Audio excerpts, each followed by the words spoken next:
asalaamaaleykum mbokk yi ñi nga am mbégte di leen dalal ci seen i xibaaru météo di jëm nag ci jaww joo xam ne dana leer asamaan su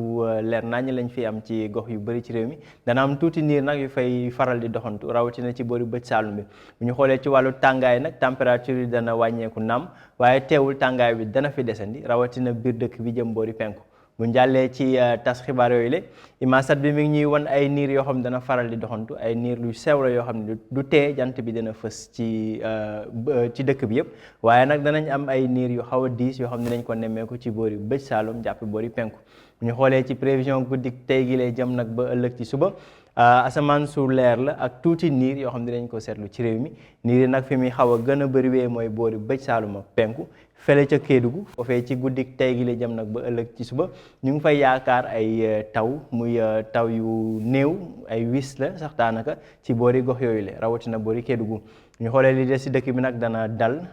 asamaan si dana leer ci gox yooyu la température yi nag buñ ko seetloo dana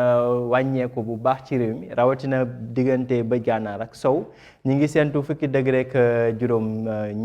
juróom-ñett ba juróom-ñeent diggante Ndar jàpp boori Louga Thiès ak boori Mbour ñaar fukki degré ak ñaar ca boori Ndakaaru ñaar fukki degré ak ñaar ba ñett ci diggante Casamance jàpp diggu réew mi ba boori bëj gànnaar rawatina boori Podor ak Linguère bu ñu jàllee ci boori penku mi nag foofee température yi ci lay gën a kawe comme niñ ko seetloo ci fan yi wees yëpp foofee sax mën nañ ne tàngaay moo fay desandi ndax ñaar fukki degré ak juróom benn la ba juróom ñaar diggante Matam jàpp Bakel Tambacounda ak boori Kédougou bu ñu jàllee ba ëllëg jant bi nag dana fës bu baax tàngaay bi dana fi desandi dana température yi dana wàññeeku waaye teewul tàngaay bi dana fi desandi bu ñu xoolee ngelaw li nga xam ni moo doon harmattan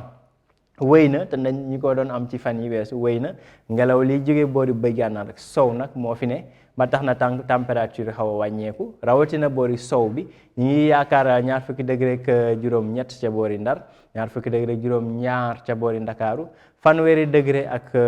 juróom benn ba fanweeri degré ak juróom ñaar ba juróom ñett ñi ngi koy séntu ci boori sow dëkk bi boori Thiès Mbour jàpp Diourbel Fatick ak boori Casamance ñeent fukki degré ak lu teg nag ci diggante diggu dëkk bi jëm boori penku foofee la température yi di wéyee di tàngee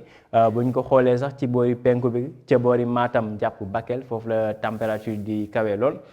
ñeent fukki degré ak ñett ca Matam ñeent fukki degré ak juróom muy température bi gën a kawe dinañ ko seetlu ca boori Bakel bu ñu xoolee nag ci wàllu asamaan si ñi ngi séentu ay niir yu diis ci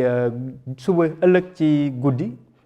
jëm bërsetu dimanche ñi ngi koy séentu nag ca boori Kédougou ba tax na sax foofee ñi ngi fay séentu ay taw yu néew wala yu diggu doomu ci boori Kédougou mbokk yi ci tënk rek tàngaay bi dina wëy gannaaw température yu wàññeeku yi tàngaay bi dina wëy ci gox yu bëri ci réew mi